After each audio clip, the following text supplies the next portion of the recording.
Right now, at this very second, billions of clocks around the world share the same rhythm. Tick, tock, tick, tock. Digital numbers silently change on your phone screen.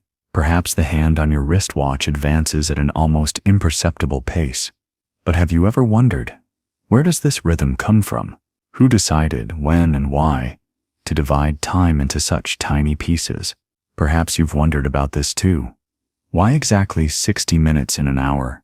Why 60 seconds in a minute? And why do we all, from Tokyo to Istanbul, from New York to a small village in the Amazon, follow this same invisible beat? Tonight, we're going on a gentle journey through humanity's most ambitious attempt, the effort to capture, measure, and tame time itself. It's a story that begins not with gears and springs, but with shadows and stars, with the first humans who looked up at the sky and noticed that everything moves in cycles. Close your eyes for a moment. Imagine there are no clocks, no calendars, no alarms pulling you from sleep. How would you know when to plant seeds, when to meet a friend, when the seasons are about to change? For our ancestors, these weren't philosophical questions. They were matters of survival. And from this fundamental need, the need to understand when, arose one of humanity's most elegant obsessions, the measurement of time. This obsession would lead us from sundials carved in ancient stone to atomic clocks, so precise they won't lose a second in millions of years. It would reshape our societies, our work, our very consciousness, because once you can measure time, you can divide it. Once you can divide it, you can sell it. And once you can sell it, well, time becomes something entirely different from what nature intended. But I'm getting ahead of myself. Start at the beginning. In a time before time was time, when the sun was simply the sun, not the center of a solar clock, when the moon was poetry, not a calendar, when humans lived by rhythms they felt rather than schedules they followed. Are you comfortable? Good, because we're about to travel back nearly 6,000 years to the banks of the Nile, where the story of mechanical time quietly begins. Picture ancient Egypt. Around 3,500 BCE, the Nile River flows steadily northward, its annual floods bringing life to the desert. Along its banks, a civilization is emerging from the prehistoric mist, and with it comes a peculiar problem. How do you organize thousands of workers to build monuments? How do you know when the floods will come? How do you coordinate prayers, harvests, and the complex machinery of the world's first true state? The answer lay above, in the perfect clockwork of the heavens. Egyptian astronomers, though they wouldn't have called themselves that, noticed something remarkable. The star Sirius, which they called Sopdet, disappeared from the night sky for 70 days each year, only to reappear just before the Nile's annual flood. This celestial coincidence became their anchor in time, the fixed point around which their calendar revolved. But a year is a long unit of measurement for daily life. The Egyptians needed something more immediate, more practical. They looked to the sun, that most obvious of timekeepers, and invented one of humanity's first artificial clocks, the sundial. The earliest Egyptian sundials were simple, a vertical stick called a gnomon, casting a shadow on a marked surface. As the sun moved across the sky, the shadow would sweep around like the hand of a clock. Except, of course, there were no clocks yet. The sundial wasn't imitating anything. It was the original, the prototype, the first translation of celestial movement into human measurement. What's fascinating is that the Egyptians didn't divide their day into 24 equal hours as we do. Instead, they had 12 hours of daylight and 12 hours of darkness, regardless of the season. This meant that summer hours were longer than winter hours. Time itself expanded and contracted with the seasons, breathing in and out like a living thing. Imagine living in such a world. Your working day would genuinely be shorter in winter, longer in summer. Time would feel different in December than in June, not just psychologically but literally. The third hour after sunrise in summer might be 75 of our modern minutes, while in winter it might be only 45. Time was elastic, organic, tied to the natural world in a way we can barely comprehend today. But while the Egyptians were perfecting their sundials, another civilization was developing an even more influential approach to time.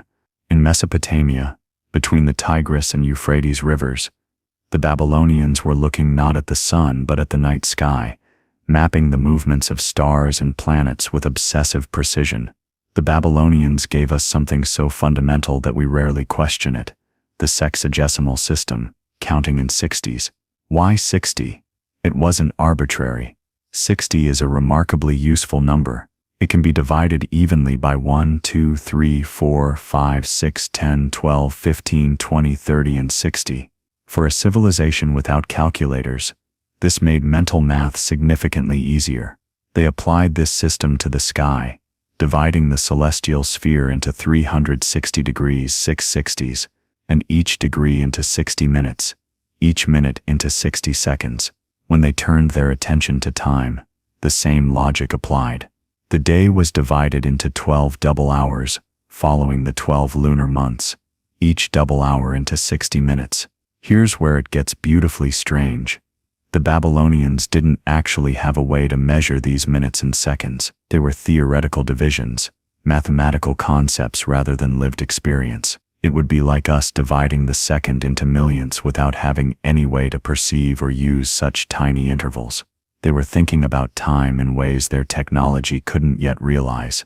As trade routes expanded, and knowledge flowed like water, finding its level, these timekeeping ideas reached the Greeks, and the Greeks, being the Greeks, couldn't resist improving upon them. Around 270 BCE, the Greek astronomer Aristarchus of Samos did something remarkable. He calculated the relative sizes and distances of the sun and moon using nothing but geometry and careful observation. This might seem unrelated to timekeeping, but it represented a fundamental shift. The cosmos was becoming measurable, predictable, mathematical. The Greeks invented more sophisticated sundials, including portable ones that could be adjusted for different latitudes. They created the Tower of the Winds in Athens, an octagonal structure that was part sundial, part water clock, part weather station, perhaps the world's first public clock tower, built around 50 BCE. But most importantly, the Greeks gave us the concept of hours as equal divisions of time. No longer would the third hour be longer in summer than winter. An hour was an hour, was an hour. This might seem obvious to us, but it was revolutionary. Time was becoming abstract, independent of the sun's actual movement, a human construct imposed upon nature rather than derived from it. But wait, what about cloudy days? What about night? The sundial, for all its elegance, was useless when the sun didn't shine. This limitation would drive one of the most creative periods in horological history, as cultures around the world invented increasingly ingenious ways to measure time without the sun. In China, during the Tang dynasty, 618–907 CE, someone, we don't know who, made a brilliant observation. Candles burn at a consistent rate. Mark a candle with lines at regular intervals, and you have a clock that works in darkness. Some candles were embedded with metal pins that would drop into a pan as the wax melted, creating an alarm. Imagine being awakened not by a harsh electronic beep, but by the gentle ping of metal on metal, a sound that meant the night had burned away by exactly 6 marks. The Chinese also developed incense clocks, spirals of specially prepared incense that would burn for precise periods. Different sections might contain different scents, so you could literally smell what time it was. The third watch of the night might smell of sandalwood, the fourth of jasmine. Time became sensory, experienced through nose as well as eyes. But perhaps the most poetic timekeeping device was the water clock, or kleps, Deidre, water. That most essential element became time's messenger. The simplest water clocks were just bowls with small holes in the bottom. As water dripped out, marks on the inside showed the passing hours. But this was just the beginning. In Baghdad, during the Islamic Golden Age, something extraordinary was happening. The Banu Musa brothers, 3 Persian scholars working in the 9th century, were writing the Book of Ingenious Devices. Among their designs were water clocks of stunning complexity. mechanical peacocks that cried out the hours, automated servants that poured wine on schedule, clocks that tracked the movements of the zodiac. These weren't just timekeepers. They were mechanical universes, attempts to recreate the cosmos in miniature. The message was clear. If we can build a machine that mimics the heavens, perhaps we can understand the heavens themselves. Al-Jazari, working in the 12th century, took this even further. His elephant clock was a masterpiece of multicultural engineering. The elephant represented Indian and African cultures, the dragon Chinese, the phoenix Egyptian, the water flow mechanism Greek, and the turbaned figures Islamic. Every half hour, the clock would come alive with movement and sound. It was time as spectacle, as celebration, as art. But here's what's truly fascinating. These mechanical marvels were not meant for practical timekeeping. They were demonstrations of divine order, philosophical instruments that showed how the universe's apparent complexity arose from simple repeating patterns. The clock was becoming a metaphor for creation itself. The true revolution in mechanical timekeeping began in the most unexpected place.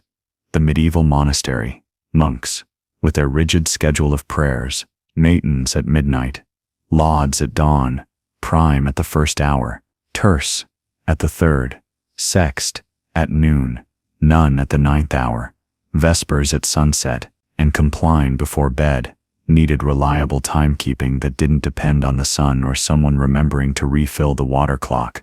Sometime around 1280, probably in England or northern Italy, an unknown inventor created the first true mechanical clock. The breakthrough was the escapement mechanism, a device that released the clock's driving force and controlled regular intervals. Think of it as the clock's heartbeat, the tick-tock that would eventually soundtrack our entire civilization. The earliest mechanical clocks had no faces, no hands. They simply rang bells at prescribed times. The word clock itself comes from the Latin clock, meaning bell. These machines were about sound, not sight. Time was something you heard coming, not something you watched approach. By the 14th century, mechanical clocks were spreading across Europe, each one a marvel of engineering and a source of civic pride. The clock in Salisbury Cathedral, built around 1386, still runs today, the oldest working mechanical clock in the world. It has no face, just a mechanism that strikes the hours, a 600-year-old heartbeat still marking time. These public clocks did something profound. They synchronized communities. Before, each household might keep its own approximate time. Now, entire towns moved to the same rhythm. The market opened when the clock struck 8. The workday ended at 6. Time became communal, shared, official. But the real transformation came when time became personal. 1010, Peter Henlein of Nuremberg created the first portable timepiece, the Nuremberg egg. It was roughly the size of a large egg, hence the name, worn as a pendant, and wildly inaccurate. It might lose or gain an hour a day, but accuracy wasn't the point. The point was that time could now travel with you. The wealthy began carrying these clock watches, status symbols that declared my time is so valuable that I must know it always. Time was becoming a commodity, something to be saved, spent, wasted, or invested. The problem was accuracy. Early watches were so unreliable that they had only an hour hand. There was no point in marking minutes when the watch might be wrong by half an hour. This changed with Christian Huygens' invention of the pendulum clock in 1656, which brought accuracy to within a minute per day. Suddenly, minutes mattered. Robert Hooke and Huygens, in a bitter priority dispute that lasted decades, both developed the balance spring for watches around 1675. This tiny spiral of metal, thinner than a human hair, made accurate portable timekeeping possible. The minute hand appeared on watches. Then, for the truly obsessive, the second hand dotted here. Quote, "It's where our story takes an unexpected turn toward the sea." In the 18th century, naval navigation had a fatal flaw. Sailors could determine latitude, how far north or south they were, by measuring the sun's height at noon. But longitude, how far east or west, was a mystery. Ships were literally lost at sea, sometimes sailing hundreds of miles off course, occasionally wrecking on unexpected shores. The problem was time. If you knew the exact time at your home port and the local time where you were determined by the sun, the difference would tell you your longitude. But this required a clock that could keep accurate time on a rolling ship through temperature changes, humidity, and salt air. Most scientists thought it was impossible. Enter John Harrison, a self-taught carpenter from Yorkshire. Harrison spent his entire adult life, over 40 years, developing marine chronometers. His first, H1, weighed 75 pounds and stood 4 feet tall. His fourth, H4, was the size of a large pocket watch and could keep time to within a few seconds over a voyage of months. When Captain Cook took a copy of H4 on his second voyage to the Pacific, he called it our faithful guide through all the vicissitudes of climates. Time had become navigation. Navigation had become empire. The British Navy's ability to determine longitude accurately was a key factor in establishing British naval supremacy. The Industrial Revolution didn't just change what we made. It changed when we made it.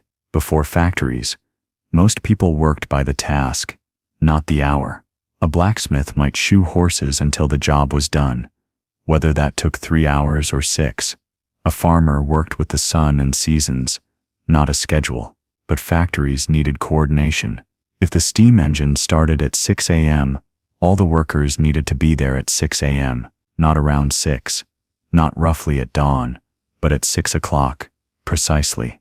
Time discipline became a moral virtue. Punctuality, wrote one Victorian moralist, is the politeness of princes and the duty of gentlemen. Workers resisted at first. They were used to St. Monday, taking Monday off to recover from Sunday's festivities. They worked in bursts, with breaks for meals, conversation, maybe a quick nap. The factory clock demanded constant, regular labor. Time was no longer something you passed through but something that supervised you. The response was fascinating. Workers began carrying their own watches, not to comply with factory time, but to ensure their employers weren't cheating them by running the clocks fast. Time became a site of struggle, negotiation, resistance. The phrase "time is money" wasn't just a metaphor, it was a new reality. But even factory time was still local. Noon in London was whenever the sun reached its peak over London. Noon in Bristol, 120 miles west, was 10 minutes later. This didn't matter when the fastest mode of transport was a horse. But then came the railways. A train leaving London at noon might arrive in Bristol at 2 p.m. London time, but only 1:50 p.m. Bristol time. Timetables became impossible. Connections were missed. Accidents happened when trains operating on different local times met on the same track. The Great Western Railway took radical action. In 1840, they declared that all their stations would run on London time, which they called railway time. Other companies followed. By 1847, most British railways used London time. Towns along the railway lines began adopting it too, though some held out for decades. The city of Oxford showed both local and London time on its great clock until 1852. The United States, being much larger, had an even bigger problem. In 1883, the railroad companies divided the country into 4 time zones. The decision wasn't made by Congress or the President, but by the railroad corporations. November 18, 1883, became known as the Day of Two Noons, when clocks across the country were reset to match railroad time. Some saw this as tyranny. The Louisville Courier-Journal wrote, "The sun is no longer to boss the job. People must eat, sleep, and work by railroad time." A minister in Tennessee thundered that only God could decree time, and refused to change his church clock. Standard time was too useful, too necessary for a modern economy. The 20th century brought a new kind of time, electric time. In 1927, Warren Marrison at Bell Laboratories built the first quartz clock. A crystal of quartz, when subjected to electricity, vibrates at an incredibly stable frequency, 32,768 times per second for the crystals in modern watches. These vibrations could be counted to keep nearly perfect time. Suddenly, time could be broadcast. Radio stations sent out time signals. The BBC's pips, 6 short beeps marking the hour, became part of the rhythm of British life. In the United States, the National Bureau of Standards station WWV began broadcasting time signals in 1920 and continues to this day, its atomic clock-controlled signals reaching around the world. But quartz was just the beginning. In 1955, Louis Essen and Jack Perry at the National Physical Laboratory in England built the first accurate atomic clock. It measured time using the vibrations of cesium atoms. 9,192,631,770 oscillations per second define the second itself. Time was no longer defined by the Earth's rotation but by the universe's fundamental physics. Today's atomic clocks are so accurate, they would lose less than a second in millions of years. We've discovered that time itself is more complex than we imagined. Gravity affects it. Clocks run faster on mountains than at sea level. Speed affects it. GPS satellites have to account for relativistic time dilation. The better we measure time, the stranger it becomes. The digital revolution didn't just change how we display time, it changed our relationship with it. The transition from analog to digital was more than technological, it was psychological. An analog clock face is a map of the day. You can see where you've been and where you're going. The morning is on the right, the afternoon on the left, the whole day visible in a single glance. Time has geography. A digital display shows only now, 10:47. No context, no trajectory, just this moment. Precise and isolated. We gained accuracy, but lost perspective. Time became a series of discrete moments rather than a continuous flow. Consider how we experience time differently now. Our computers and phones synchronize themselves automatically with atomic clocks, adjusting for time zones, daylight saving, even leap seconds. We live in the most precisely timed era in human history, yet surveys consistently show people feel more time-pressed than ever before. Why? Perhaps because when you can measure time to the nanosecond, every nanosecond seems to matter. Medieval peasants worked hard, but they didn't experience time pressure the way we do. They couldn't be running late in our modern sense because time wasn't divided finely enough to run late within dot. Today, millions wear smartwatches that do far more than tell time. They track our hearts, our steps, our sleep. They remind us to breathe, to stand, to exercise. Time has become biological, personal, in ways the inventors of the first clocks could never have imagined. But here's the paradox. These incredibly sophisticated devices have made us more aware of time's passage, not less. Every notification is a temporal interruption. Every health metric is tracked against time. We don't just live in time, we live surrounded by countless parallel timelines. Calendar time, biological time, social media time, work time, personal time. The Apple Watch's Breathe app is particularly ironic. It uses the most advanced timekeeping technology in history to remind us to do something humans did perfectly well for millions of years, without any clocks at all. We've become so scheduled that we need to schedule relaxation. In the financial markets, time has been sliced thinner than ever before. High-frequency trading firms compete on microseconds, millionths of a second. They place their servers physically closer to stock exchange computers, because even the speed of light matters when you're trading in microseconds. A few feet of cable can make the difference between profit and loss. These firms have spent millions drilling through mountains to lay straight fiber optic cables, shaving off precious milliseconds. They've built microwave relay towers to beam data through the air, which is slightly faster than light through glass fibers. Time, at this scale, literally is money. But what kind of time is this? It's not human time. No person can perceive a microsecond, much less act within one. We've created a temporal realm that exists beyond human experience, where algorithms make decisions in time frames we cannot even imagine, let alone comprehend. Different cultures still experience time differently, and these differences create friction in our globalized world. In many Latin American and African cultures, time is polychronic. Multiple things happen simultaneously. Relationships matter more than schedules, and being late is a negotiable concept. Northern European and Anglo-American cultures tend toward monochronic time, linear, scheduled, one thing at a time. Being late is disrespectful. Time is a resource to be managed efficiently. These aren't just quirky cultural differences. They represent fundamentally different philosophies about what time is and how life should be lived. When a German company schedules a 2 p.m. meeting with a Brazilian firm, they're not just coordinating calendars, they're negotiating between worldviews. In Japan, the trains are famous for their punctuality. The average delay on the Tokaido Shinkansen is less than a minute. When a train is more than 5 minutes late, passengers receive a certificate to explain their tardiness to employers.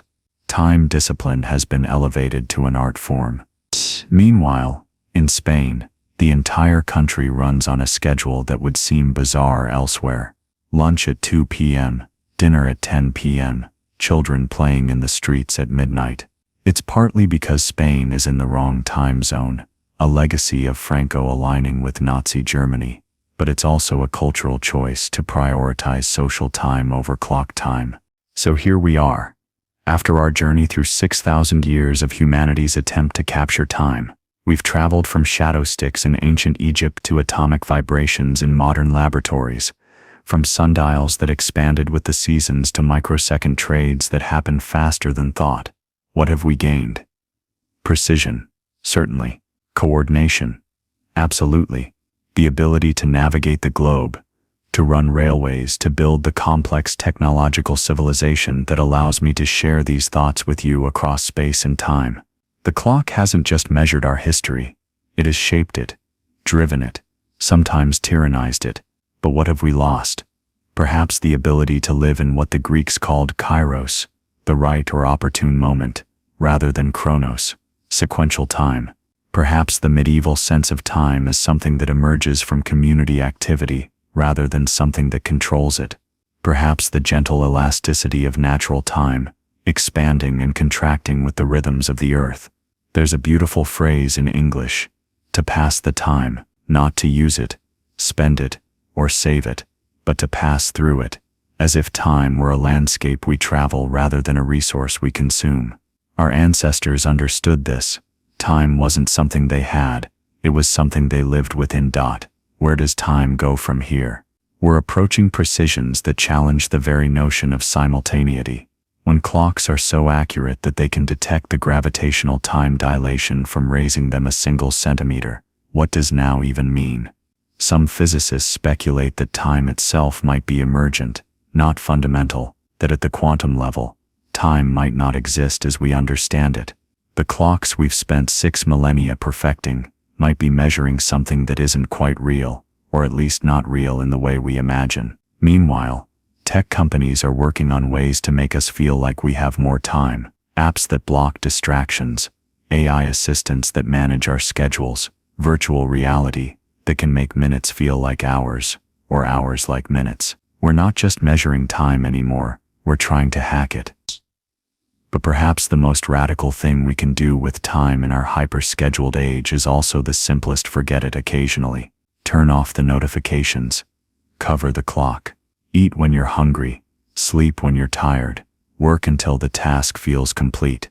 Live, for a few hours at least, like our ancestors did, by rhythm rather than schedule, by feel rather than formula. As we close this gentle exploration, consider this: the monks who built those first mechanical clocks weren't trying to compress more activity into their days. They were trying to ensure they didn't miss their appointments with the eternal. The clock was a spiritual technology, a way of touching the timeless, through careful attention to time. Maybe that's the secret we've forgotten in our rush to slice time ever thinner. The point isn't to have more time or to use it more efficiently. The point is to be present in the time we have. The tick of a clock, the sweep of a hand, the silent change of digital numbers. These aren't just measurements, they're invitations to notice this moment, this breath, this heartbeat. Your heartbeat, by the way, is a clock too. About 100,000 beats per day, 35 million per year, 2.5 billion in a lifetime. It keeps time not by the vibrations of quartz or cesium but by the rhythm of your own existence. It speeds up when you're excited, slows when you're calm, stops when your time stops.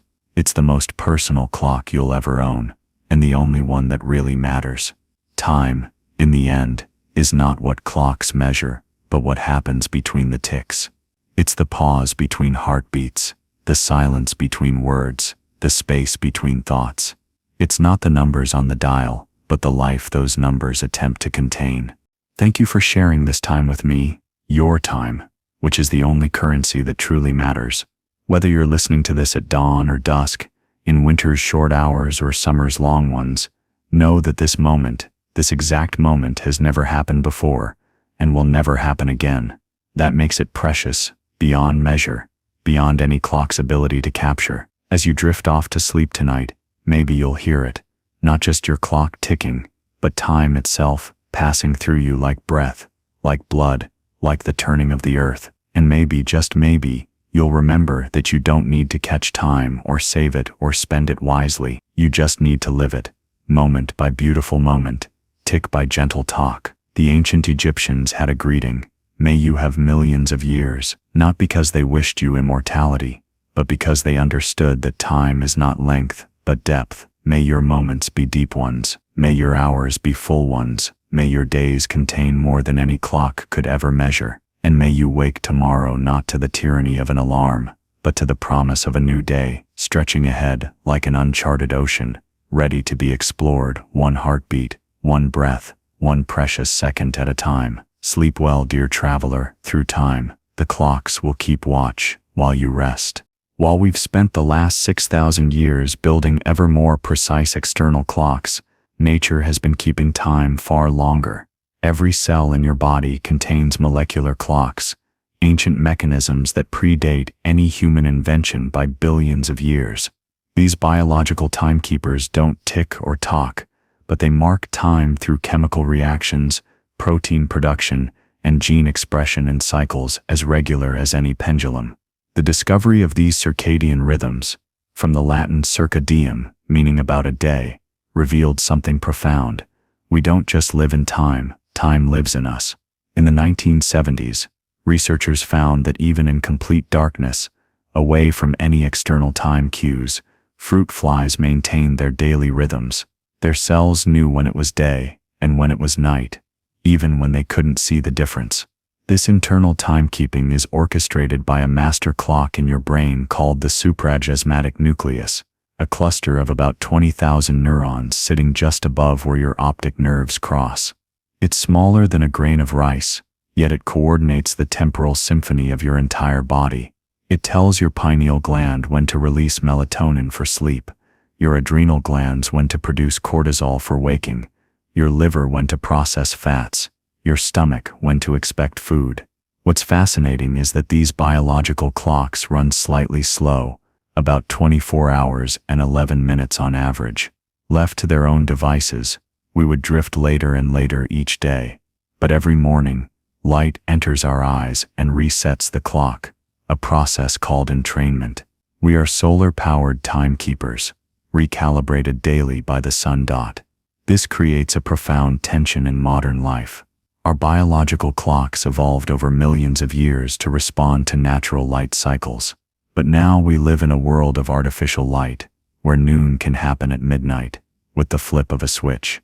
We've created what researchers call social jet lag, the disconnect between our internal time and the external demands of society. Consider the teenager who can't fall asleep before 2 a.m. and can't wake before noon. Society labels them lazy, but biology tells a different story. During adolescence, circadian rhythms naturally shift later, a phenomenon seen across many species. The teenager's body is keeping perfect time, just not the time that school boards prefer. The invention of artificial light didn't just extend our days, it created the possibility of a 24-hour society. Factories could run through the night. Hospitals never closed. Cities developed a second life after dark.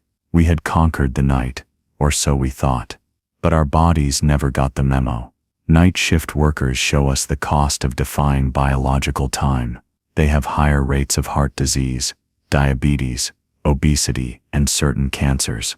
Their bodies are forced to be awake when every cell is screaming for sleep, to digest food when the gut expects rest, to think clearly when the brain wants to dream. One nurse I interviewed described it beautifully. Working nights feels like living in a different country from your own body. You're awake, but you're not really alive. You're functioning, but you're not thriving. It's like your soul has jet lag that never goes away. Studies of night shift workers reveal something remarkable. Their body temperature, hormone levels, and even gene expression never fully adapt to their inverted schedule. After years, even decades of night work, their bodies still expect day to be day and night to be night. We can force ourselves to work against biological time, but we cannot change it. This understanding of biological time has led to a revolutionary field, chronopharmacology, the study of how the timing of medication affects its efficacy. It turns out that when you take a drug can be just as important as what drug you take. Aspirin is more effective at preventing heart attacks when taken at night, because cardiovascular events peak in the early morning. Cancer drugs work better when timed to match the cycles of cell division. Even vaccines produce stronger immune responses when given in the morning, rather than the evening. Your liver processes drugs differently at different times of day. A dose that's therapeutic at noon might be toxic at midnight, or vice versa. Your kidneys filter blood more efficiently during the day. Your skin is more permeable at night. Every organ, every system, every cell has its own temporal personality. This isn't just academic curiosity. Chronotherapy, treating diseases by timing interventions to biological rhythms, is showing remarkable results. Some cancer patients who didn't respond to chemotherapy suddenly showed improvement when the same drugs were given at different times. Blood pressure medications that failed when taken in the morning succeeded when taken at night. We're discovering that the body isn't just a machine that happens to have a clock, it's a clock that happens to have a body. Time isn't just something that passes through us, it's something that shapes us, heals us, and sometimes harms us at the cellular level. What exactly is now? This moment you're experiencing, how long does it last? A second? A millisecond? The time it takes a photon to cross an atom. Second. The more precisely we try to define the present moment, the more it seems to vanish into nothing, squeezed between the infinite past and the infinite future. Philosophers have puzzled over this for millennia. St. Augustine wrote in his Confessions, "What then is time? If no one asks me, I know what it is. If I wish to explain it to him who asks, I do not know." 1600 years later, we've built atomic clocks accurate to 1 second in 300 million years, yet Augustine's paradox remains. The ancient Greeks had two words for time, chronos and kairos. Chronos was quantitative time, the measurable, divisible time of clocks and calendars. Kairos was qualitative time, the right moment, the opportune time, the moment pregnant with possibility. You can schedule chronos, but you can only recognize kairos. Sec. You can waste chronos, but you can only miss kairos. Set. We've become masters of chronos. Set. We've sliced it, diced it, bought it, sold it, saved it, spent it. Set. But in our obsession with chronological time, have we lost our sensitivity to kairos? Can we still recognize the right moment to speak a truth, to make a decision, to fall in love? Here's a troubling thought. Without consciousness, does time exist? If a clock ticks in an empty universe with no one to observe it, is it really measuring anything? This isn't just philosophical wool gathering. It touches on fundamental questions in physics. In quantum mechanics, some interpretations suggest that observation causes the collapse of probability waves into definite states. Without observation, particles exist in superposition, all possibilities at once. Does this mean that without consciousness, all moments exist simultaneously, and it's only our awareness that creates the illusion of temporal flow? Einstein believed that the distinction between past, present, and future was a stubbornly persistent illusion. In his block universe theory, all moments exist simultaneously in four-dimensional space-time. What we experience as the flow of time is just consciousness moving through this static structure, like a train passenger watching the landscape flow by. But if time is an illusion, it's a remarkably consistent one. Every consciousness that has ever reported its experience describes the same directional flow from past to future. Every culture has developed ways to measure and mark this flow. Either time is real, or the illusion is so fundamental to consciousness that the two cannot be separated. We live in an age of temporal paradox. We have more time-saving devices than ever, yet we feel more time poor than any generation before us. We can communicate instantly across the globe, yet we feel increasingly disconnected. We have precise schedules, yet we're always running late. The smartphone, that ultimate timepiece that most of us carry, exemplifies this paradox. It tells perfect time, synchronized to atomic clocks, adjusted for our location, aware of daylight-saving changes, yet it's also the greatest time destroyer ever invented. The average person checks their phone 96 times per day, spending over 5 hours looking at that little screen. Social media operates on what we might call casino time, a deliberately timeless environment designed to make hours disappear without notice. The infinite scroll has no beginning or end, no natural stopping point. Posts appear in algorithmic rather than chronological order. The past, present, and future collapse into an eternal, refreshing now. This isn't accidental. Tech companies employ teams of neuroscientists, behavioral economists, and addiction specialists to make their products sticky, to make time disappear. They've created what technology critic Nir calls the most sophisticated manipulation of human behavior in history. When we think of colonialism, we think of armies and flags, trade routes and territories. But one of the most lasting forms of imperial control was temporal. When Britain established Greenwich Mean Time as the global standard, they weren't just organizing train schedules, they were declaring that British time was world time. Every country that adopted GMT was literally setting its clocks to London. Ships navigated by British time. Telegraph messages were stamped with British time. International commerce ran on British time.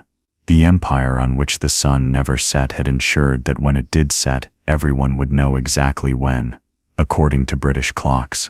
Even today, the legacy persists. Computer systems worldwide use UTC, Coordinated Universal Time, which is essentially Greenwich Mean Time with a different name. Every time stamp on every server, every GPS calculation, every international financial transaction references a line running through a suburb of London.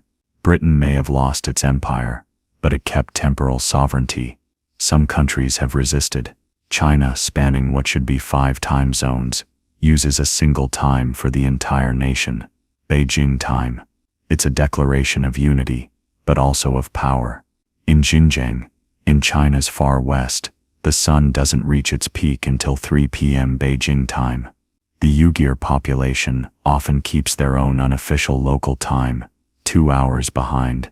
Choosing which time to follow becomes a political act. India, too, maintains a single time zone despite its size, set at an odd offset of UTC plus 5:30. That half-hour difference from the standard hourly zones is a subtle declaration of independence, a reminder that India will not snap neatly into Western temporal categories. The COVID-19 pandemic shattered our temporal assumptions about work. Suddenly, millions discovered that 9 to 5 inches was not a law of nature but a social construction. Working from home, people began to follow their natural rhythms. Night owls coding at 2 a.m., morning larks starting at 5, parents working in the spaces between childcare. Some companies embraced asynchronous work, where team members collaborate across different times rather than simultaneously. Meetings became emails. Real time became flex time. The result? Many organizations reported increased productivity, better work-life balance, and happier employees. But others doubled down on temporal control. Some companies installed software that takes screenshots of remote workers' computers at random intervals, tracks mouse movements, monitors keystrokes. They don't trust employees to manage time, so they surveil it instead. The home became a branch office of the panopticon. This tension reveals something deep about the relationship between time and power. To control someone's time is to control their life. It's the ability to determine when someone must be present, attentive, productive. This is power in its most fundamental form. The fight over remote work is really a fight over who owns our time. In 1989, historian James Gleick wrote, "We are in a rush. We are making haste." A compression of time characterizes the life of the century. That was before the internet, before smartphones, before the always-on economy. If time felt compressed then, it's been through a black hole since. Everything has gotten faster. Movies have more cuts per minute than they did 40 years ago. Pop songs are shorter. Podcasts are played at 1.5x speed. TikTok serves up entertainment in 30-second doses. We've trained ourselves to consume content at speeds that would have given our grandparents vertigo. But speed has a cost. When everything is urgent, nothing is important. When we're always responding to the latest notification, we never have time to reflect. When we optimize every minute, we lose the spaces between minutes where creativity lives. Studies show that constant time pressure literally changes our brains. The stress hormone cortisol, chronically elevated in people who feel time poor, impairs memory formation and decision-making. We become worse at the very things we're rushing to accomplish. It's like running so fast to catch a train that you forget where you're going.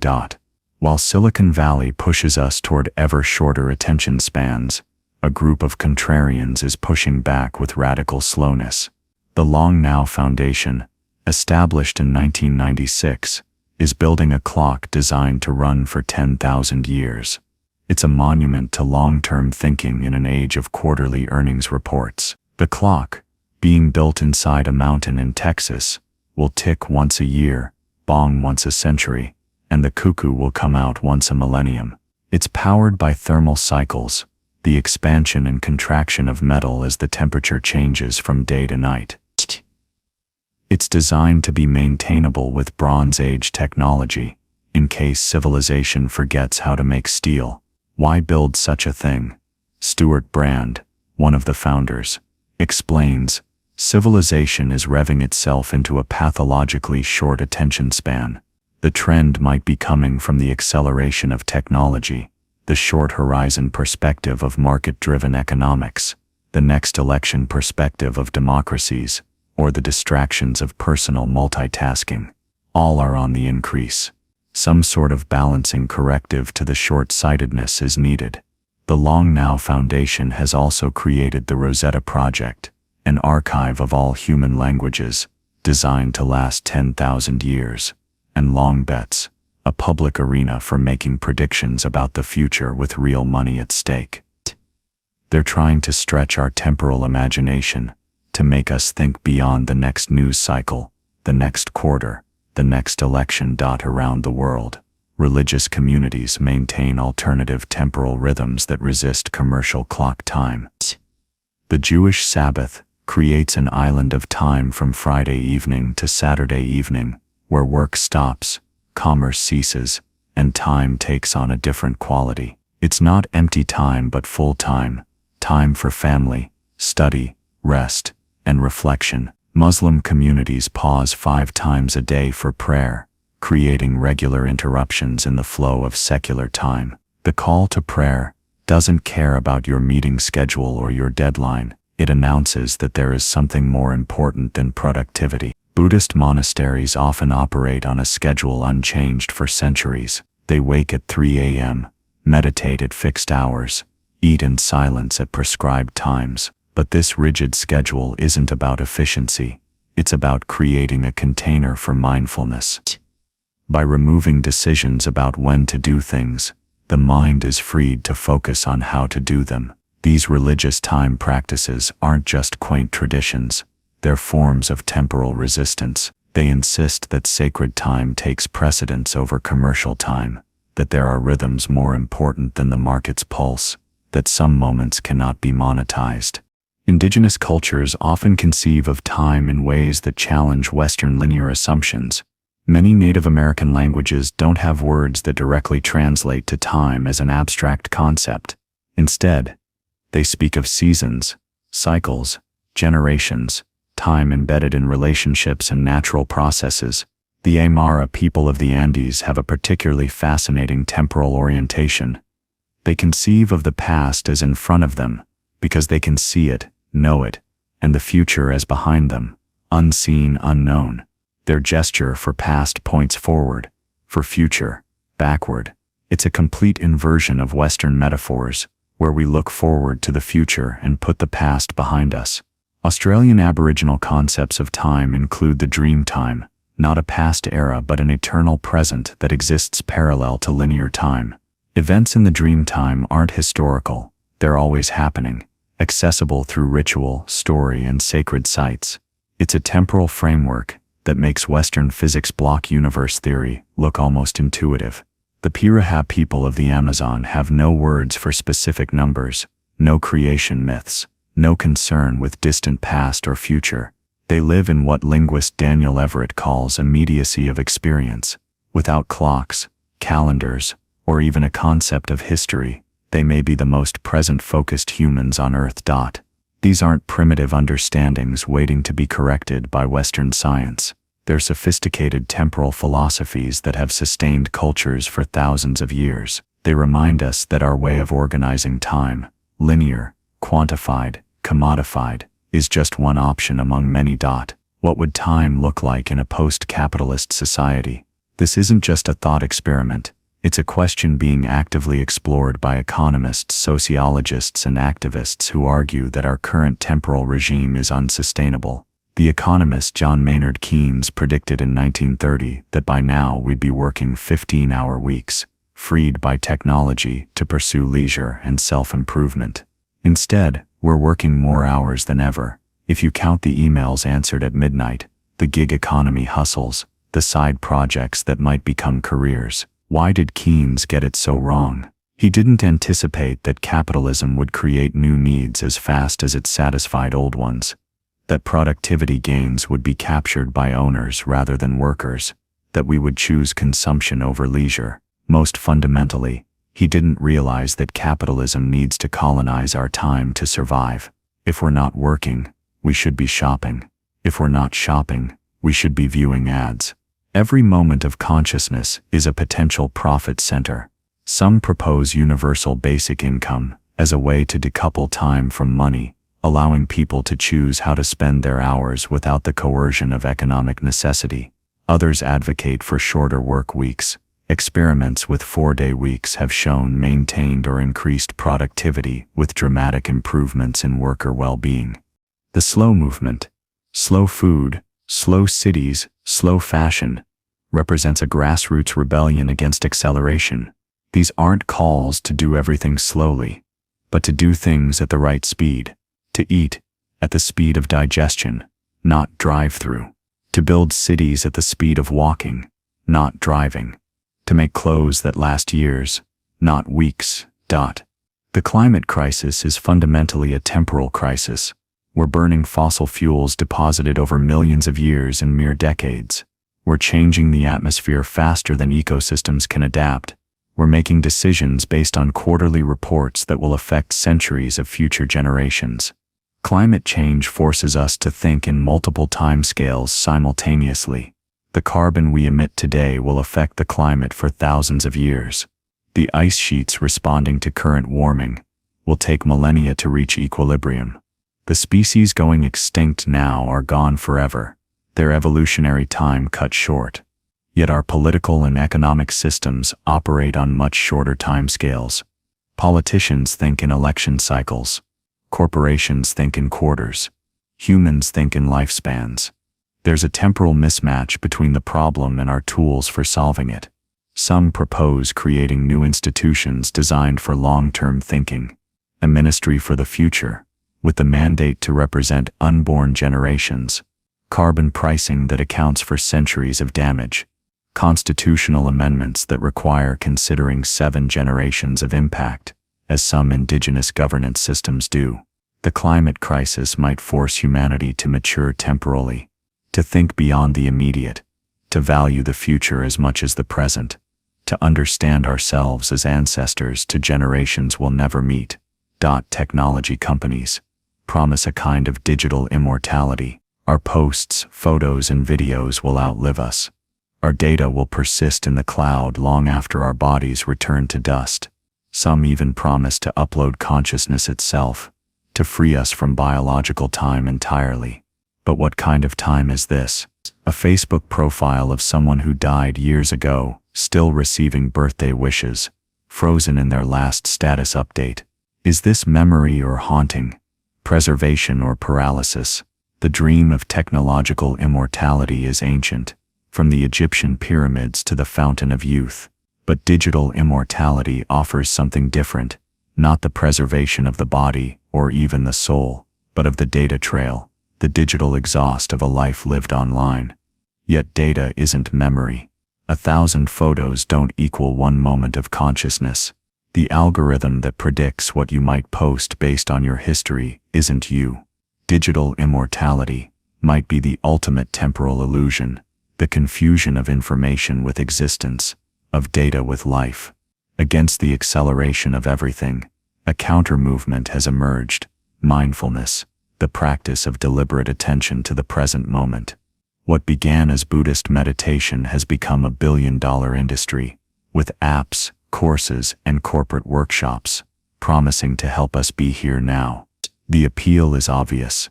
In a world where our attention is constantly pulled between past regrets and future anxieties, between multiple screens and endless notifications, the ability to rest in the present moment feels like a superpower.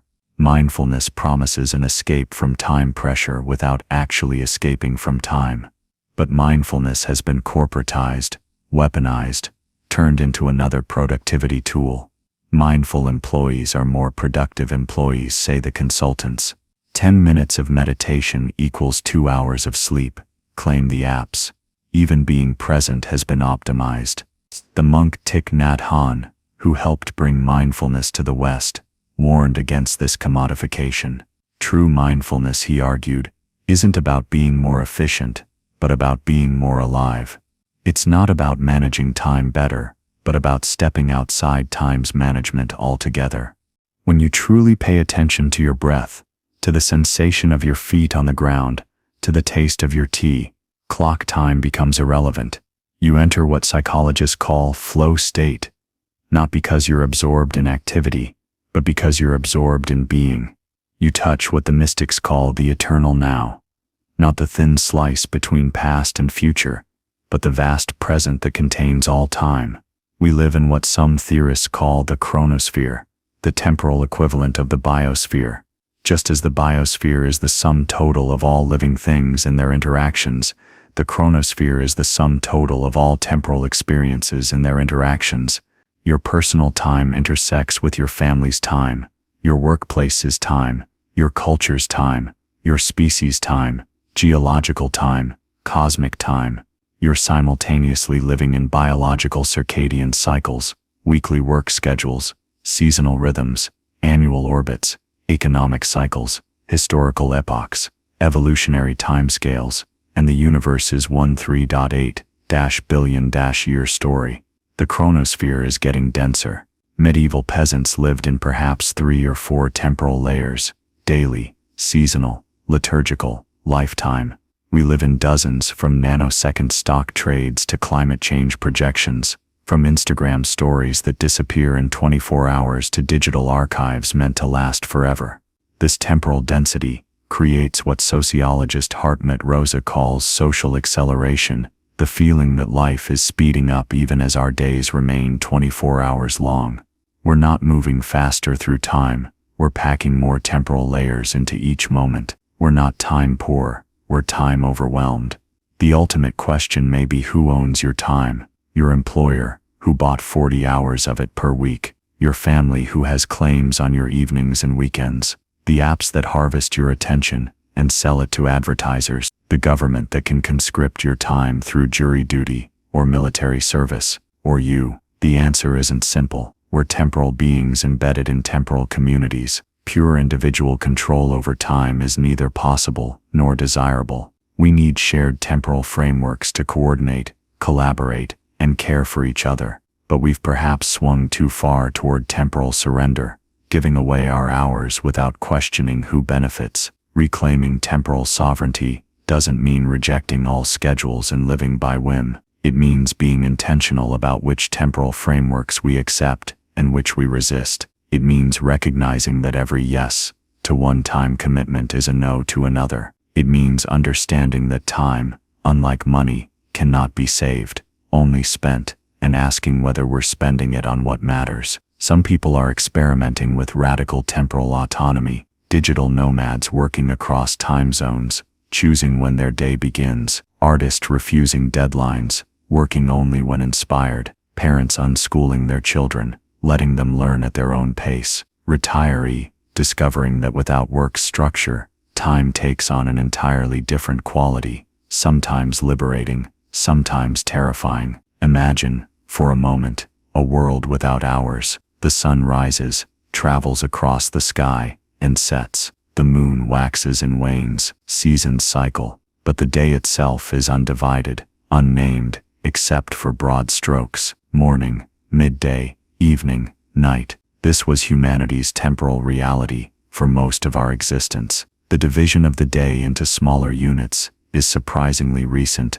and surprisingly arbitrary. Why 12 hours of day and 12 of night? Why not 10 or 20 or 16? The answer lies in ancient Mesopotamia's mathematical preferences. The Sumerians and Babylonians used a base 60 counting system, possibly because 60 has so many divisors. They divided the circle into 360 degrees, 60 quarch 6, and when they turned their attention to the day's circle, they applied similar logic. But the Egyptians gave us 12. They divided the night into 12 parts, based on the stars they observed rising through the darkness. 12 star groups, 12 hours of night. Symmetry suggested 12 hours of day. This celestial dozen would echo through history. 12 months, 12 zodiac signs, 12 apostles, 12 on a jury. The Greeks inherited this system, but made a crucial modification. Egyptian hours expanded and contracted with the seasons. Summer hours were longer than winter hours because summer days were longer.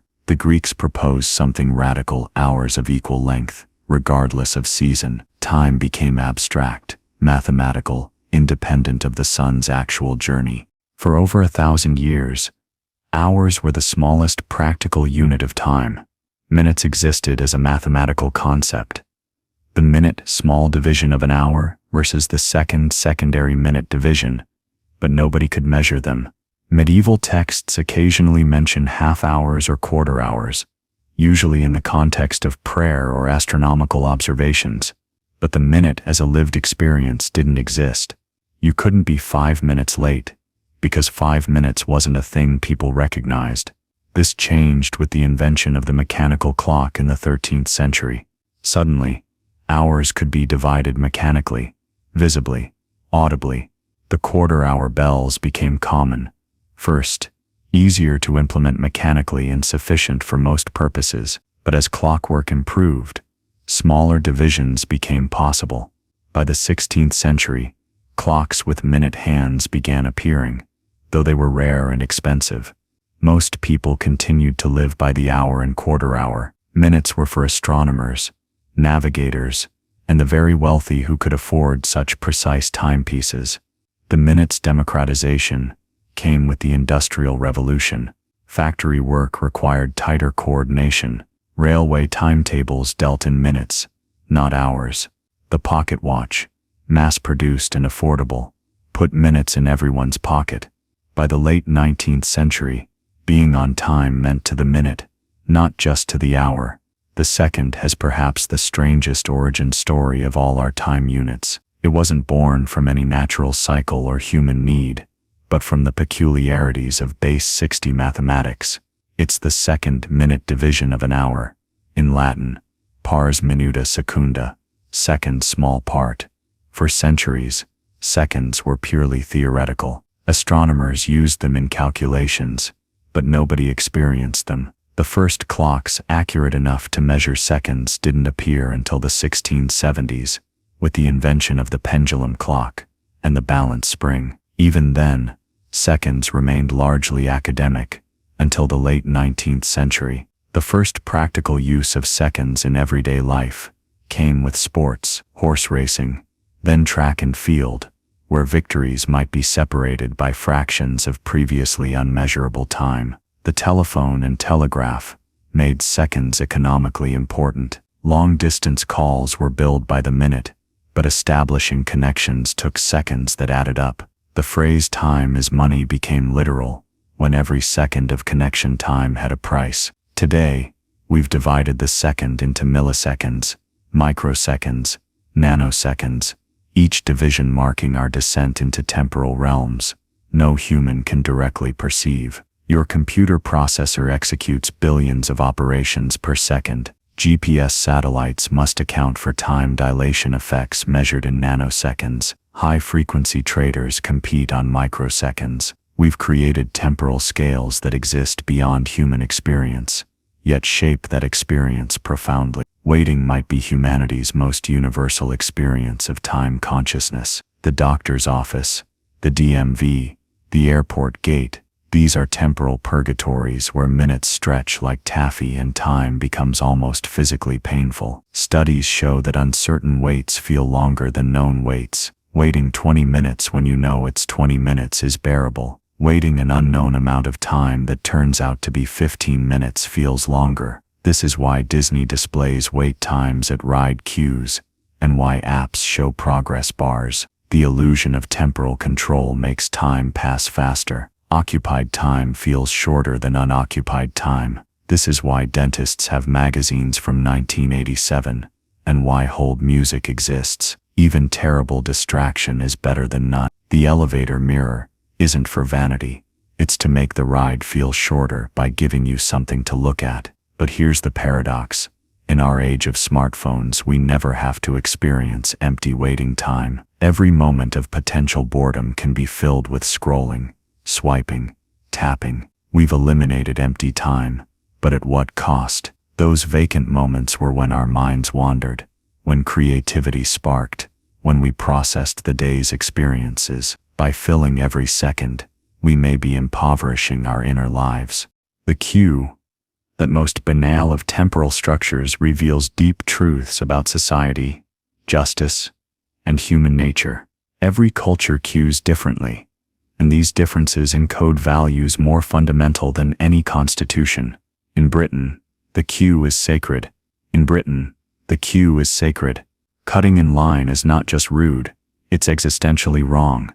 The queue represents fairness, order, the social contract made visible. First come, first served, a temporal democracy where your minutes matter as much as mine. In Italy or Lebanon, queuing might be more fluid, more negotiable. Multiple service points operate simultaneously. Social relationships can influence order. It's not chaos, but a different kind of order, one that values social connection over mechanical fairness. The psychology of queuing has spawned an entire field of study. The occupied time principle mentioned earlier. The justice principle. Any queue where someone can pay to skip ahead breeds resentment. The anxiety principle.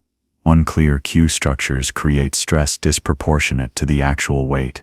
Airlines have mastered queue psychology. First class, business class, premium economy, 6 levels of frequent flyer status. Families with small children. By the time general boarding begins, half the plane has already boarded through special queues. Everyone feels privileged relative to someone, even if they're in the last group. We navigate time through landmarks, just as we navigate space. New Year's Day, birthdays, anniversaries. These temporal landmarks help us organize the chaos of continuous experience into meaningful chapters. Research shows that temporal landmarks inspire new beginnings.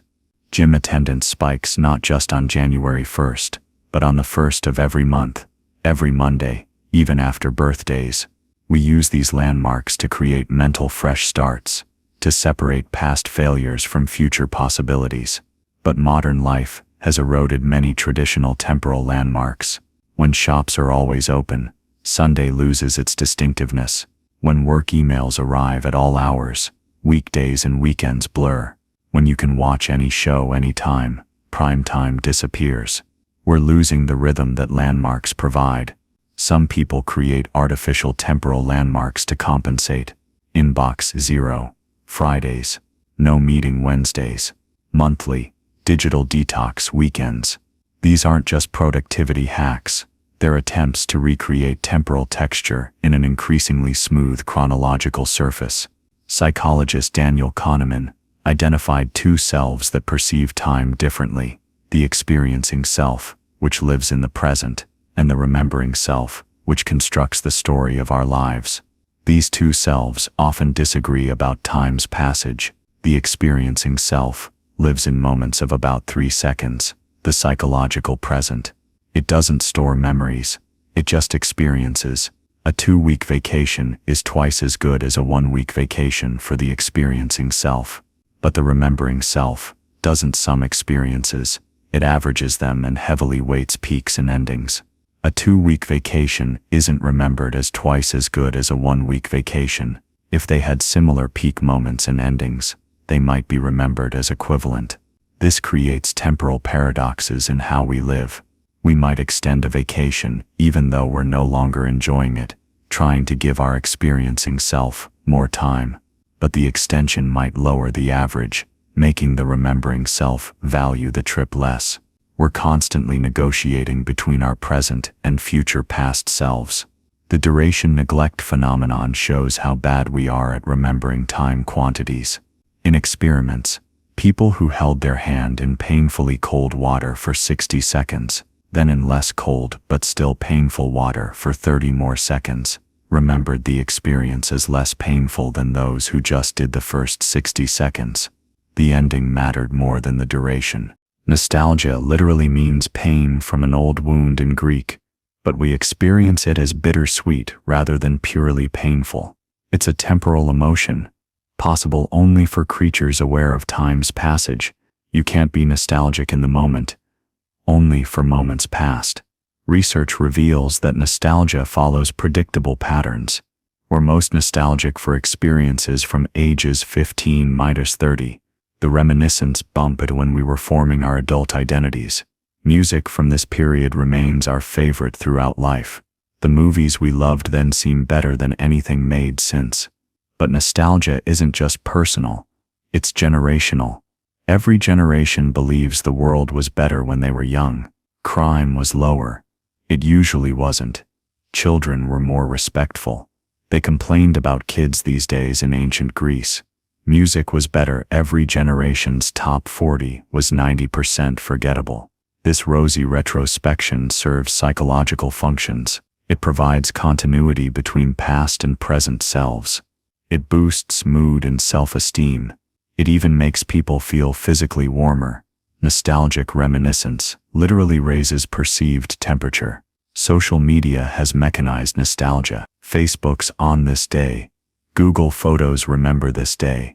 TimeHop's daily nostalgia feed. Algorithms now decide what past moments deserve present attention. We're outsourcing even our nostalgia to artificial intelligence. Memory researchers have discovered something unsettling. We often remember events happening at the wrong time, sometimes by years. The telescoping effect makes recent events seem further away, and distant events seem closer than they actually were. When asked when major news events occurred, people consistently misplace them in time. The iPhone was released in 2007, but many remember it as earlier. 9/11 events feels both like yesterday and a lifetime ago. COVID-19's timeline is already blurring. Was that restaurant closed for 3 months or 6? Our brains don't store timestamps with memories. Instead, we reconstruct when things happened based on contextual clues, life chapters, and relative sequencing. This is why childhood summers seem endless in memory. Without the temporal scaffolding of work and school, those months expanded in recollection.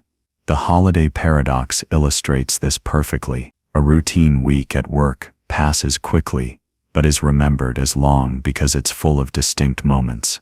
A vacation week passes slowly as you savor each experience, but is remembered as brief because it's categorized as a single event. Time moves at different speeds depending on whether you're living it or remembering it. In the 19th century, factory owners literally controlled time. They would speed up the factory clock during lunch breaks and slow it down during work hours. Workers were forbidden from carrying watches. The company clock was law, and that law was bent to extract extra minutes of labor. Today's time theft is more subtle but no less real.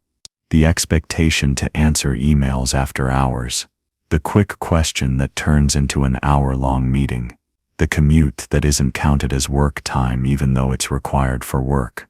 The gig economy that only pays for active time while requiring workers to be available.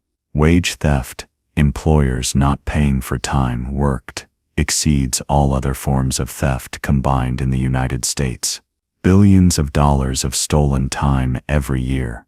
Off-the-clock work, unpaid overtime, missing breaks. These are temporal crimes that rarely make headlines but shape millions of lives. The phrase time theft is also used in reverse. Employers accusing employees of stealing time by checking personal phones or taking longer breaks. The assumption is that the employer owns not just the worker's output but their minutes, their attention, their very presence. If time is money, attention is currency. The attention economy doesn't just want your time, it wants your focused consciousness. Every app, website, and platform is designed to capture and monetize your attention minutes. The average American sees between 4,000 and 10,000 ads per day. Each one is a micro theft of time. A few seconds of consciousness hijacked for commercial purposes. We've become so accustomed to this that we barely notice. Our attention is being strip-mined, and we're calling it entertainment. Social media platforms measure success in time on site and daily active minutes. They employ teams of neuroscientists and behavioral psychologists to make their products more addictive. They create dark patterns, design tricks that make it hard to leave, like infinite scroll and variable ratio reward schedules borrowed from slot machines. The notification is the basic unit of attention theft. Each ping is a demand for your immediate attention. An interruption that costs not just the seconds to check it, but the minutes to refocus on what you were doing. Studies show it takes an average of 23 minutes to fully refocus after an interruption. Time poverty is real poverty. The single parent working 2 jobs has the same 24 hours as the billionaire, but their temporal wealth is vastly different. One can buy time, hiring cleaners, ordering delivery, taking jets instead of buses. The other must sell their time at the lowest price the market allows. The rich have always been able to buy other people's time, but now they can also buy their own time back. Personal assistance, concierge medicine, TSA pre-check, every friction removed by money. Time has become the ultimate luxury good. Meanwhile, the poor face time taxes everywhere. Longer commutes from affordable housing. Longer waits at understaffed government offices, longer lines at cheaper stores. The paperwork to prove poverty for benefits takes time. Being poor is a full-time job that doesn't pay. This temporal inequality compounds. The wealthy child gets tutoring, test prep, extracurriculars. Their time is enriched. The poor child might care for siblings, work part-time, deal with instability. Their time is survival. These temporal advantages and disadvantages accumulate over lifetimes. We already live in multiple time streams. Your Instagram shows breakfast from Tokyo, sunset from Los Angeles, and midnight from London, all on the same screen. Your Zoom call includes people living in tomorrow, Australia and yesterday, Hawaii from your perspective. Online gaming creates temporal communities that never existed before. Players from around the world share the same virtual present even though their physical presence are hours apart. A raid in World of Warcraft might be morning for some players, evening for others, but it's the same moment in game time. Streaming has destroyed the shared temporal experience of television. Did you see last night's episode? Is meaningless when everyone watches on their own schedule. We've gained temporal freedom but lost temporal community. Water cooler conversations die when everyone's at a different point in the series. Even live events aren't truly live anymore. The live broadcast you're watching might be delayed by seconds or minutes. Social media reactions arrive before the broadcast does. You might read about a goal before you see it scored. The present has become negotiable. Algorithms increasingly control our temporal experience. Netflix decides what to recommend based on what time you're watching. Spotify creates different playlists for morning and evening. Instagram shows posts based on engagement probability, not chronology. These algorithms create what researcher Zeynep Tufekci calls algorithmic time, a non-linear personalized temporal experience. Your feed isn't a timeline, it's a prediction of what will keep you scrolling. The algorithm learns your temporal patterns and exploits them. Predictive text saves microseconds per message but changes how we communicate. Automated calendaring finds free time we didn't know we had. GPS doesn't just tell us where to go, but when to leave.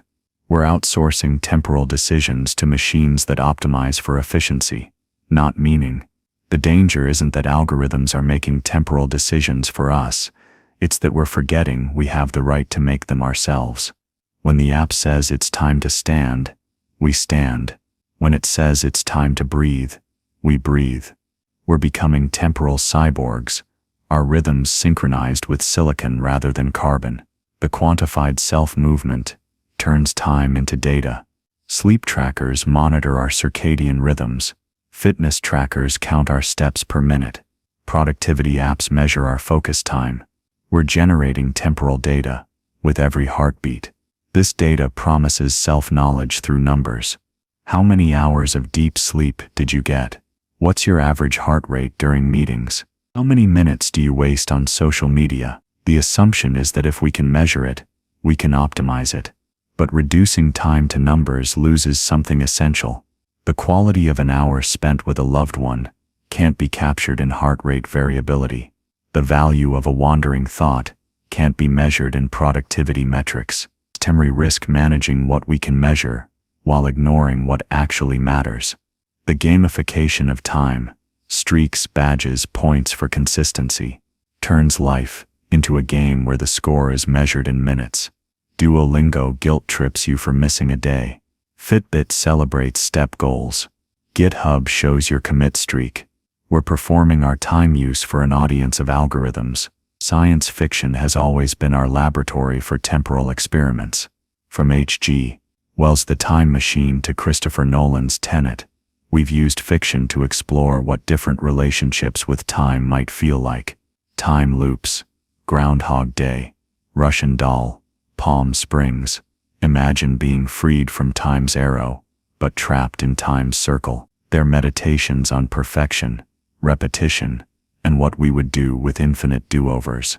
They suggest that escaping linear time might be prison, not paradise. Time dilation stories, Interstellar, Forever War, explore the heartbreak of relativistic time. Travelers return to find their loved ones aged or dead. These aren't just physics thought experiments, they're emotional explorations of time's role in human connection. Alternate timeline stories, The Man in the High Castle, The Butterfly Effect, examine temporal contingency. They ask, how different would the present be if the past had zigged instead of zagged? They remind us that our present isn't inevitable, but one possibility among infinite others. Video games offer controlled temporal experiences impossible in real life. You can save before a decision and reload if you don't like the outcome. You can pause in the middle of a battle to strategize. You can speed up boring parts and slow down exciting ones. Some games play with time as a mechanic. Braid lets you rewind your mistakes. Superhot makes time move only when you move. The Stanley Parable comments on the illusion of choice in predetermined narratives. These games make us conscious of time in ways life doesn't allow. Virtual worlds like Second Life or VR Chat create spaces where people from different time zones share impossible presence. Your avatar might be dancing at a virtual club with someone eating breakfast in Tokyo, someone on lunch break in London, someone unable to sleep in New York. The virtual present transcends physical time zones. The metaverse promises even more radical temporal experiments. Virtual offices where time moves differently. Educational spaces where you can slow down time to understand complex concepts. Social spaces where you can spend subjective hours with friends in minutes of real time. Life extension technology promises to hack our ultimate temporal constraint, mortality. Some Silicon Valley billionaires are spending millions trying to solve death, treating it as an engineering problem rather than existential inevitability.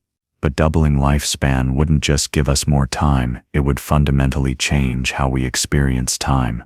Would a 200-year life feel longer? Or would our perception adjust? Would careers last 150 years? Or would we have multiple sequential lives? Would marriage vows till death do us part mean something different if death might be centuries away? The social implications are staggering. If some people can afford life extension and others can't, we'd have temporal castes, the time-rich living centuries while the time-poor get standard lifespans. Generational change would slow, power would concentrate among the temporally privileged. Even without radical life extension, we're already seeing temporal segregation by lifespan. Wealthy Americans live 10–15 years longer than poor Americans on average. That's not just more years, it's more grandchildren met, more sunsets seen, more experiences accumulated. Time inequality extends beyond the daily into the existential. Every technology for measuring time is also a reminder of mortality.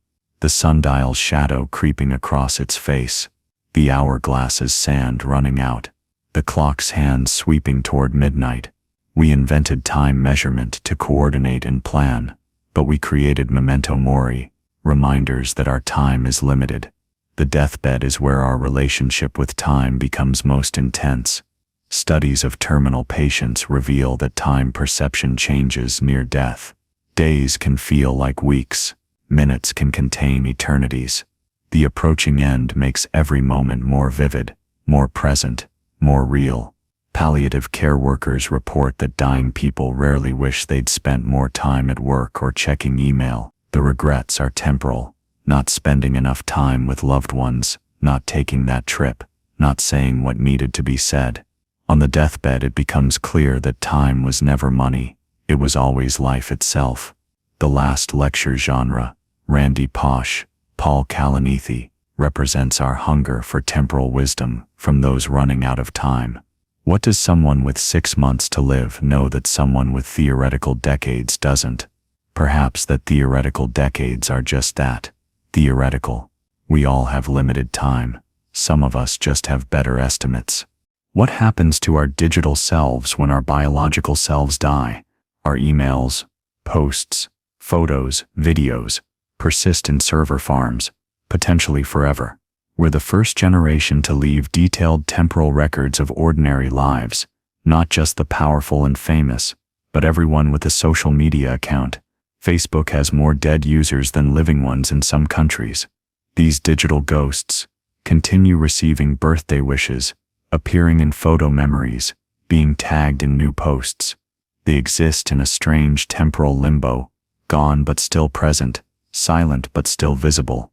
Some companies offer digital immortality services, chatbots trained on your texts and emails to respond as you would have, AI that can generate new photos of you as you would have aged, voice synthesis that can make you say things you never said. We're approaching a world where the dead might remain conversationally present. But is this comfort or horror? Does digital persistence ease grief or prevent its resolution? When we can scroll through thousands of photos and videos of lost loved ones, do we remember them better, or just differently? Technology promises to defeat death, but it might just be changing how we experience it. Buddhism teaches that suffering comes from attachment, from wanting permanent what is inherently temporary. Everything changes, everything ends. This isn't tragedy but nature. The flower is beautiful, partly because it wilts. The moment is precious because it passes. Modern life resists this truth. We photograph everything to make moments permanent. We buy anti-aging creams to stop time's visible passage. We create bucket lists to cram more experiences into our finite allocation. We rage against time's passage instead of accepting it. But what if temporariness is the gift, not the curse? What if the fact that this moment will never come again is what makes it sacred? What if our mortality is what gives our choices weight, our relationships meaning, our experiences value? The meditation teacher Jon Kabat-Zinn says, "We have only moments to live. Not years, not days, not hours, moments. This one, then this one, then this one. Each unrepeatable, irreplaceable, already becoming memory as we experience it." We began this journey, with shadows on sand and marks on bone, humanity's first attempts to capture time. We've traveled through water clocks and mechanical escapements, through railway schedules and atomic vibrations, through time zones and time dilations, through biological rhythms and digital timestamps. We've seen how the measurement of time has shaped everything: our work, our sleep, our relationships, our consciousness itself. The clock hasn't just measured history, it has driven it, creating the Industrial Revolution, enabling global navigation, synchronizing the modern world. But we've also seen the costs, the tyranny of schedules, the acceleration trap, the commodification of moments, the inequality of hours. We've gained precision but lost presence. We've mastered Chronos but forgotten Kairos. We've learned to save time but not to savor it. Every advance in time measurement has been both liberation and imprisonment. The sundial freed us from guessing the sun's position, but chained us to its schedule. The mechanical clock freed us from the sun, but chained us to the machine. The digital clock freed us from location, but chained us to the network. We now live with atomic accuracy, measuring time to precisions no human can perceive. We've created financial markets that trade in microseconds, social networks that update in real time, a global civilization synchronized to the nanosecond. Yet surveys consistently show modern humans feel more time-stressed than any generation before us. The paradox is this: the better we've become at measuring time, the worse we've become at experiencing it.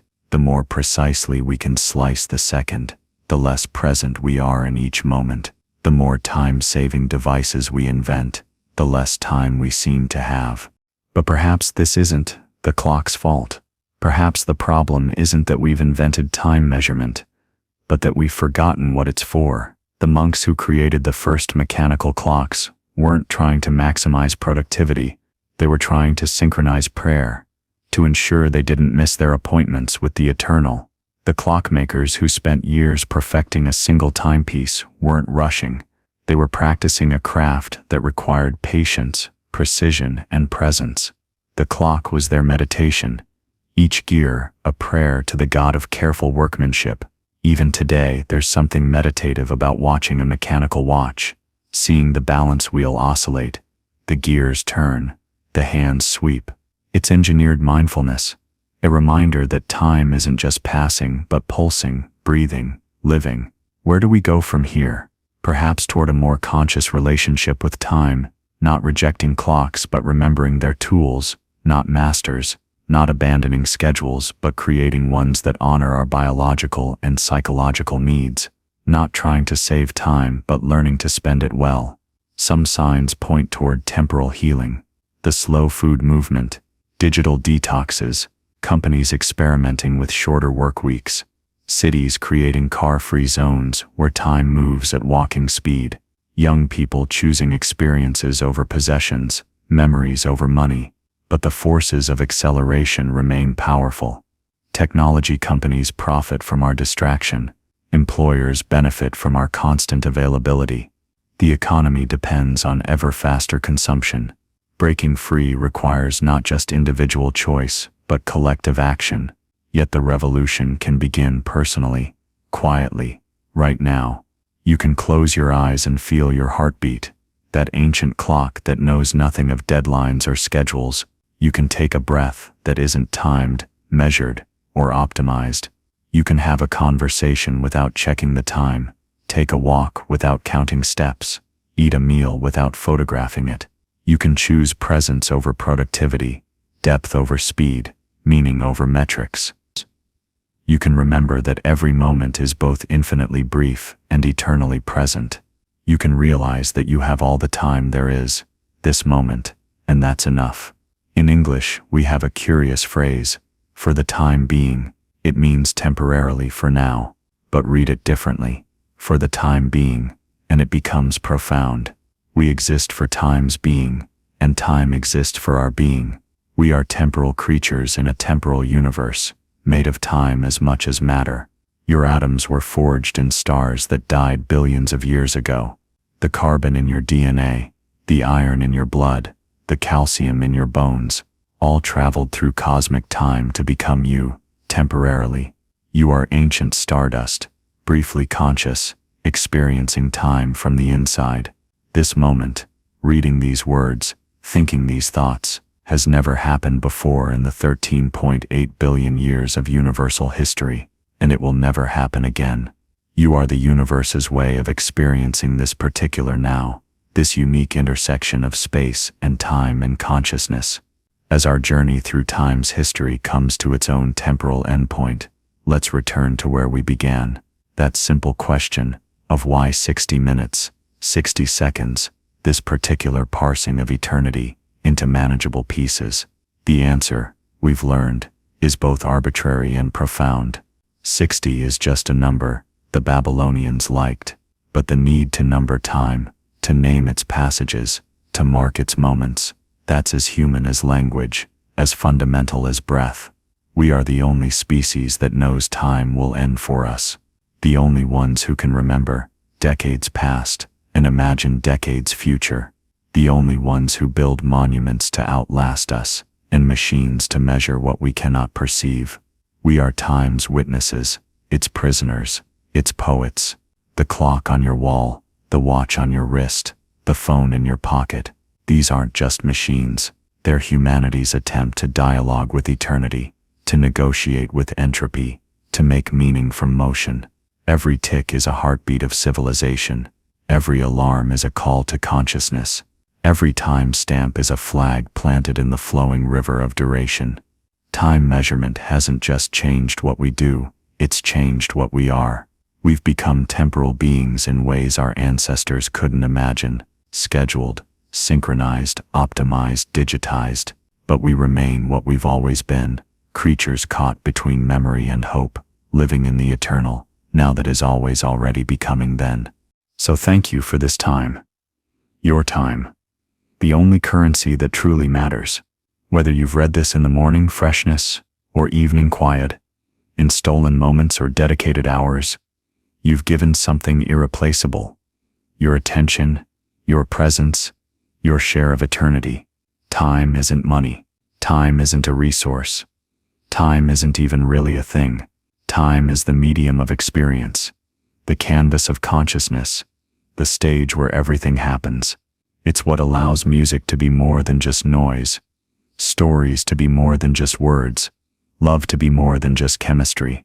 We may never fully understand time, whether it's fundamental or emergent, linear or cyclical, finite or infinite, but we don't need to understand it to live it.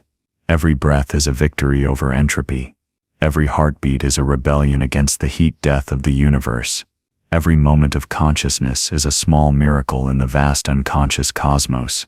The mystics say that eternity isn't endless, time but time's absence, the eternal now that exists outside past and future. Maybe they're right. Maybe when we're fully present, when we forget to check the clock, when we lose ourselves in love or beauty or purpose, we touch something beyond time's reach. But even if that's just poetry, just the hope of temporal creatures trying to imagine the timeless, it's poetry worth believing, because the alternative, that we're just biological clocks winding down, that our moments mean nothing, that time is just duration without significance, denies the evident truth of experience. Your time matters, not because it's scarce though it is or because it's valuable, though it is, but because it's yours. Your particular way of experiencing duration. Your unique rhythm in the cosmic symphony. Your brief but irreplaceable perspective on eternity. The atomic clock in Boulder, Colorado, ticks 9,192,631,770 times per second, measuring time with an accuracy our ancestors couldn't have dreamed. But right now, somewhere, a parent is holding a newborn child, and time stops. A couple is falling in love, and hours collapse into heartbeats. A reader is lost in a story, and forgets that minutes are passing. These aren't failures of timekeeping. They're successes of being human. They remind us that while we've learned to measure time with extraordinary precision, we haven't captured its essence. Time remains wild, subjective, mysterious, more verb than noun, more music than mathematics. As you finish reading this, as these words fade from present to past, as this shared moment becomes memory, remember you are not separate from time. You are time's expression, its consciousness, its way of knowing itself. Every second of your life is the universe experiencing itself subjectively, temporarily, preciously. The ancient Egyptians who built those first sundials, the monks who invented mechanical clocks, the scientists who split the second into billions of parts, they weren't just measuring time. They were trying to understand their place in it, to find meaning in its passage, to leave something that would outlast their allocation. And now you're part of that story. Every time you check the time, set an alarm or race against a deadline, you're participating in humanity's 6,000-year conversation with eternity. You're using tools that condense centuries of thought, invention and discovery into something so ordinary you barely notice it. But maybe, after this journey through time's history, you'll notice it a little more. Maybe you'll hear the poetry in your clock's ticking. Maybe you'll feel the weight of centuries in your wristwatch. Maybe you'll remember that time isn't just something you have or don't have. It's something you are. Time to go now. Time to return to your life, your schedule, your own particular dance with duration. But take with you this thought. In a universe of endless space and countless stars, in a cosmos mostly empty and unconscious, you are here, now aware. You are time's gift to itself, a moment of the universe knowing it's a moment that's worth all the time in the world, which is exactly what you have. Right now, this moment, forever and always, until time itself runs out or runs on, carrying us all toward tomorrow. Tick by precious tick, the clock is still ticking. But now, perhaps you hear it differently, not as time running out, but as time running through you, through all of us, through everything. The great pulse of becoming that started with the Big Bang and continues in your heartbeat. Listen, there it is, the sound of time itself. Tick, tock, tick, tock, still here, still now, still miraculous. The end, the beginning, the eternal present, time.